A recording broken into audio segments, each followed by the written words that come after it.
তো দেখি এরপরে আমাদের কি আছে ম্যাপের পরে। এখান থেকে নিউ এলিমেন্টে চলে যাচ্ছি। ম্যাপের পরে রয়েছে নাম্বার কাউন্টার। নাম্বার কাউন্টার হচ্ছে আমরা যে বার কাউন্টার দেখেছি না, এই যে বার সার্কেল কাউন্টার, ঠিক এক্স্যাক্টলি ওই রকম। এখানে শুধুমাত্র একটি নাম্বার আসবে, নাম্বারটি এভাবে কাউন্ট হবে। আমি যদি এখানে 80 দেই তাহলে 80% পর্যন্ত আসবে, 0 থেকে 80%। আবার এখানে টাইটেল, এখানে টাইটেল চেঞ্জ করতে পারি। এলিমেন্ট, এখানে পার্সেন্টেজ দেখাবে নাকি দেখাবে না। তো যে আমরা যে সার্কেল কাউন্টার দেখেছি ইতোপূর্বে, তো সেই এটার মতোই একদম হুবহু একই রকম। তো এটা নিয়ে আর কোনো কথা বলছি না। তো এখানে একটা জিনিস কি আপনারা লক্ষ্য করেছেন যে প্রতিটা এলিমেন্ট কিন্তু খুবই সিম্পল, মানে কাজ করা খুবই সহজ। তো আপনারা কিন্তু চাইলে এখন এই ভিডিও দেখা, এই ডিভির যে ভিডিওগুলো আছে এগুলো স্টপ করে আপনারা নিজেরাই প্র্যাকটিস করে ফেলতে পারেন, এবং খুবই কিন্তু সহজ। তো আমি আপনাকে রেকমেন্ড করব যে এক কাজ করতে পারেন, ভিডিওটা এখানে স্টপ করেন, স্টপ করে নেক্সটের যে বিষয়গুলো আছে সেগুলো আপনি নিজে নিজে আগে একবার প্র্যাকটিস করার ট্রাই করেন। দেখবেন আপনি ভিডিও না দেখেই প্র্যাকটিস করে ফেলতে পারতেছেন, খুবই সহজ। আচ্ছা, এরপরে যাই, পরের এলিমেন্টটা দেখি। পরের এলিমেন্টে কি বলেছে। এরপরে বলেছে পার্সন। পার্সন মানে হচ্ছে ধরেন এইখানে এই যে কোনো একটা পার্সনের ইন্ডিভিজুয়াল ইনফরমেশন আমি দিতে চাই। মনে করুন আমার এখানে একটা ইনফরমেশন আমি দিব। আমি এখানে ধরেন আমার নামটা দিচ্ছি আব্দুল কাদের। এখানে এটার পজিশন কি আছে, ধরেন আমি পজিশন এখানে দিলাম ফাউন্ডার itbari.com। ওকে, এবার আমার এখানে কোনো ফেসবুকের প্রোফাইলের লিঙ্ক দিতে চাচ্ছে। এখানে যদি আমি এখানে কোনো একটা লিঙ্ক দিই বা যদি হ্যাশ দিই তাহলে দেখতে পাবেন এখানে ফেসবুক আইকন চলে এসেছে। তো এই সিস্টেমটা কিন্তু এটা কিন্তু মানে গ্লোবালি একই রকম। যেমন আমরা সৈফা থিমেও দেখেছি যে যখন ফাঁকা থাকে, অর্থাৎ ফেসবুক প্রোফাইলের কোনো লিঙ্ক থাকে না, তখন কোনো আইকন দেখায় না। যখনই আমরা কোনো লিঙ্ক দিই বা কোনো হ্যাশ দিই তখনই আইকন চলে আসে। তো এটা কিন্তু ম্যাক্সিমাম থিমের জন্য এই নিয়মই হবে। আবার যদি টুইটারে কোনো হ্যাশ দিই বা কোনো লিঙ্ক দিই দেখবেন টুইটার আইকন চলে এসেছে। তো এরপরে আমাদের যে ডিসক্রিপশনটা রয়েছে এটা এখান থেকে এডিট করতে পারি। এরপরে ইমেজ, এখানে আমরা ইমেজ দিতে পারি। এখানে আমরা এখান থেকে ধরেন যে কোনো একটা ইমেজ চুজ করে দিই, মনে করুন এই ইমেজটাই চুজ করে দিলাম। তো এইভাবে আমরা এখানে কোনো পার্সনের ইমেজ দিতে পারি, আমাদের নিজস্ব কোনো ইমেজ দিতে পারি, ব্যাকগ্রাউন্ড চেঞ্জ করতে পারি। ডিজাইন অপশন রয়েছে, এখান থেকে আমরা আইকন, এই যে আইকনগুলো রয়েছে সেই আইকনের কালার চেঞ্জ করতে পারি। এখান থেকে এরকম কাস্টম কালার দিতে পারি। তারপরে ইমেজ যে রয়েছে, ইমেজের বিভিন্ন সিএসএস আমরা চেঞ্জ করতে পারি। রাউন্ড কর্নার, এখান থেকে ইমেজকে রাউন্ড শেপ দিতে পারি এখান থেকে আমাদের ইচ্ছা মতো। তারপর এখানে ইমেজের বর্ডার দেওয়ার জায়গা রয়েছে, এখানে ইমেজের বর্ডারের উইড, তারপরে বক্স শ্যাডো ইত্যাদি বিভিন্ন ধরনের অপশন রয়েছে। আপনারা এগুলো দেখে নেবেন, একই রকম অপশন। তো এরপরে কোনটা আছে আমরা দেখি। নিউ সেকশনে চলে যাচ্ছি, রেগুলার থেকে নিউ রো এখানে। এরপরে রয়েছে গ্যালারি, আমরা দেখেছি এখানে পার্সন। তারপর রয়েছে পোর্টফোলিও। তো প্রথমে আমরা দেখেছিলাম ফিল্টারেবল পোর্টফোলিও, আর এটা হচ্ছে রেগুলার পোর্টফোলিও।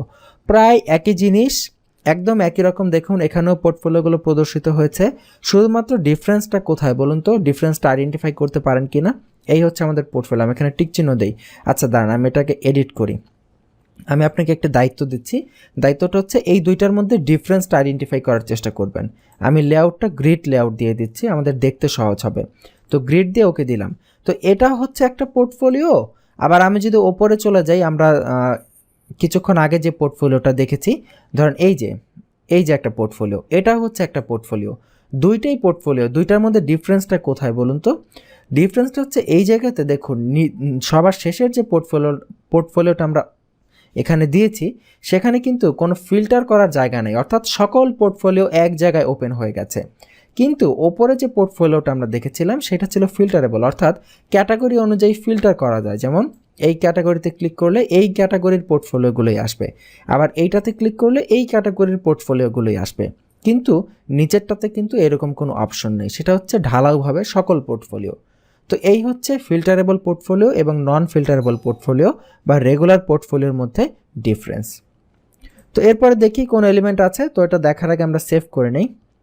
তো এখান থেকে এরপরে আমরা নেক্সট অপশনে চলে যাচ্ছি। দেখি নেক্সট অপশনে কি আছে। পোর্টফোলিওর পরে আছে পোস্ট নেভিগেশন। পোস্ট নেভিগেশন মানে হচ্ছে অনেক সময় দেখবেন একটা পেজের শেষে বা পোস্টের শেষে দেয়া থাকে যে আগের পেজে কি আছে বা আগের পোস্টে কি আছে, আবার তার পরের পোস্টে কি আছে। তো এটা হচ্ছে সেটা। আমি যদি এটা এখানে দেই, এখানে দেখতে পাবেন যে আগের পেজটা কোনটা। এটা কি বলুন তো, এটা কি একটা পোস্ট নাকি পেজ? এটা কিন্তু একটা পেজ, আমরা পেজকে ডিজাইন করছি। তো পেজের শেষে এইভাবে স্যাম্পল পেজ অর্থাৎ এর আগের পেজ কোনটা আছে, যেমন আমরা যদি ড্যাশবোর্ড থেকে পেজেসগুলো ওপেন করি আমাদের যে টোটাল পেজের তালিকা, আপনি দেখতে পাবেন এই পেজটা হচ্ছে মূলত ড্রাফট আকারে আছে, এটা কোনো পাবলিশড পেজ না। এবং দেখেন এই যে ডেমো পেজ যেটাতে আমরা কাজ করছি তার আগে একটা পেজ আছে স্যাম্পল পেজ, কিন্তু তার পরে কিন্তু কোনো পেজ নেই, রাইট? তো দেখেন এখানে আগে পেজটা শো করছে স্যাম্পল পেজ, কিন্তু আমি যদি এখানে যাই তারপরে কিন্তু কোনো পেজ নেই। তো তারপরে পেজ অটোমেটিক চলে আসতো যদি আমরা এখানে আর একটা পেজ ক্রিয়েট করতাম, তারপরে কোনো পেজ থাকতো। তো যেহেতু নেই তো এই জন্য আসতেছে না। তো এই যে বাম পাশে যে টেক্সটটা রয়েছে আমরা এটাকে চাইলে এডিট করতে পারি। দেখেন এই যে প্রিভিয়াস লিঙ্ক টেক্সট আমরা এখান থেকে এডিট করে দিতে পারি। যেমন এখানে আমি যদি লিখি যেমন এটা আমাদের আগের পেজ, তাহলে এই যে আগের পেজ লেখাটা এখানে চলে আসবে, এটা আমাদের আগের পেজ। তো এখান থেকে আমরা ক্যাটাগরি, এখান থেকে আমরা ইন দ্য সেম ক্যাটাগরি অর্থাৎ যে পেজগুলো আসবে সেই পেজগুলো, অর্থাৎ এখানে তো পেজ দিয়ে আমরা কাজ করছি, যদি পোস্টের ক্ষেত্রে হতো পোস্টে তো ক্যাটাগরি থাকে, তো সেই পোস্টগুলো কি একই ক্যাটাগরির মধ্যে থেকে আসবে কিনা এই লিঙ্কগুলো সেগুলো এখান থেকে চুজ করে দেওয়া যায়। তারপরে নেভিগেশন, প্রিভিয়াস পোস্ট যদি আমরা বাদ দিতে চাই তাহলে বাদ দিতে পারি, আবার পরবর্তী নেক্সট পোস্ট যদি বাদ দিতে চাই বাদ দিতে পারি। তো এখানে যেহেতু নেক্সট পেজ নাই তো এই জন্য এটা কাজ করছে না, এখানে বাটন এখানে ফাঁকা দেখাচ্ছে। তো এরপরে ডিজাইন রয়েছে, আমরা ডিজাইন লিঙ্কের টেক্সটের কালার চেঞ্জ করতে পারি বা অন্যান্য যে এলিমেন্টগুলো রয়েছে সেগুলো আমরা এখান থেকে চেঞ্জ করতে পারি, টেক্সটের সাইজ বড় ছোট করতে পারি। তো এইভাবে আমরা এগুলো নিয়ে কাজ করতে পারি। আবার এটাকে অ্যানিমেশনও দেওয়া যায়, এইভাবে আমরা এটাকে অ্যানিমেট করতে পারি। ওকে, তো এরপরে কি অপশন রয়েছে দেখি, রেগুলার থেকে আবার নিউ সেকশনে চলে যাচ্ছি। এরপরে রয়েছে পোস্টের স্লাইডার, পোস্ট নিয়ে আমরা স্লাইডার তৈরি করতে পারি। তারপরে এরকম আরও কিছু ইম্পর্ট্যান্ট পার্ট রয়েছে। তো আমরা এক কাজ করি, এই পর্বটা এখানেই শেষ করি, আপাতত এটা এই পর্যন্ত এখানেই থাকুক। আমরা পরবর্তী পর্বে যে স্লাইডার রয়েছে এভাবে আমরা আস্তে আস্তে দেখার চেষ্টা করব। তো যতটুকু আমরা দেখালাম ততটুকু প্র্যাকটিস করে ফেলবেন এবং যদি সম্ভব হয় এগুলোর সামনে যে এলিমেন্টগুলো রয়েছে সেগুলো প্র্যাকটিস করার চেষ্টা করবেন। দেখবেন যে ভিডিও না দেখেই নিজে নিজে বুঝতে পারেন কিনা, একবার চেষ্টা করেই দেখুন না পারেন কিনা, আশা করি পারবেন ইনশাল্লাহ। তো আগামী পর্বের আমন্ত্রণ জানাচ্ছি, ভালো থাকবেন, আল্লাহ হাফিজ।